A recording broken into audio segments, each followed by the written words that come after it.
ఈరోజు ఈ వీడియోలో సప్తశృంగి దేవి దేవాలయం పూజారి కాకాజీని అమ్మవారు బాబా గారిని దర్శించమని చెప్పారు. ఆ విషయాలు తెలుసుకుందాము.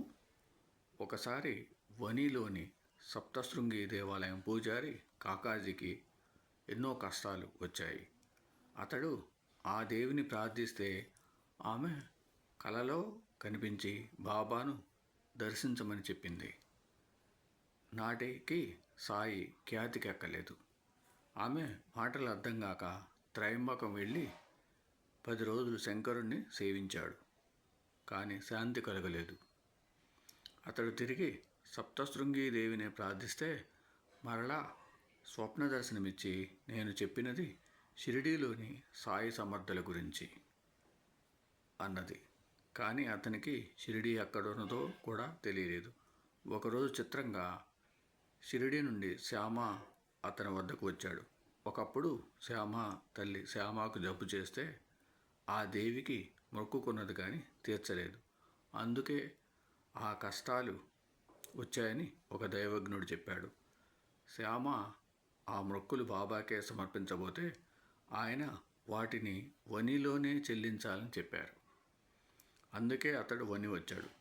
బాబా అతన్ని తన కోసమే పంపారని తలచి కాకాజీ కూడా షిరిడీ చేరాడు.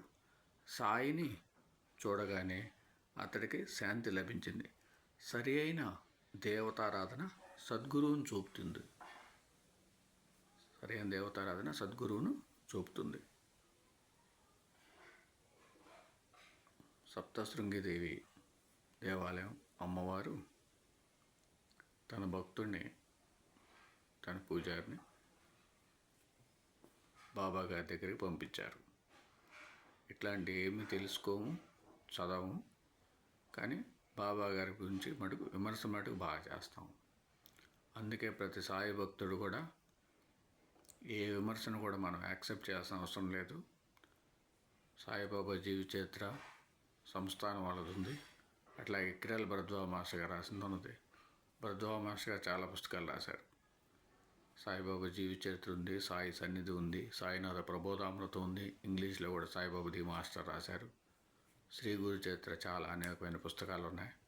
అందుకే ప్రతి సాయిబాబా భక్తుడు కూడా బాబా గారిని విమర్శిస్తే మనం యాక్సెప్ట్ చేయవద్దు. అందరూ కూడా సమాధానం చెప్పాలి. ఎవరైతే అనవసరమైన విమర్శలు చేస్తున్నారో వాళ్ళు చేసే విమర్శకి ప్రతిదానికి ప్రూఫ్ చూపించాలి. ఓం సమ సద్గురు సాయినాథ్ महाराज की जय. ओम सम सद्गुरु भरद्वाज महाराज की जय.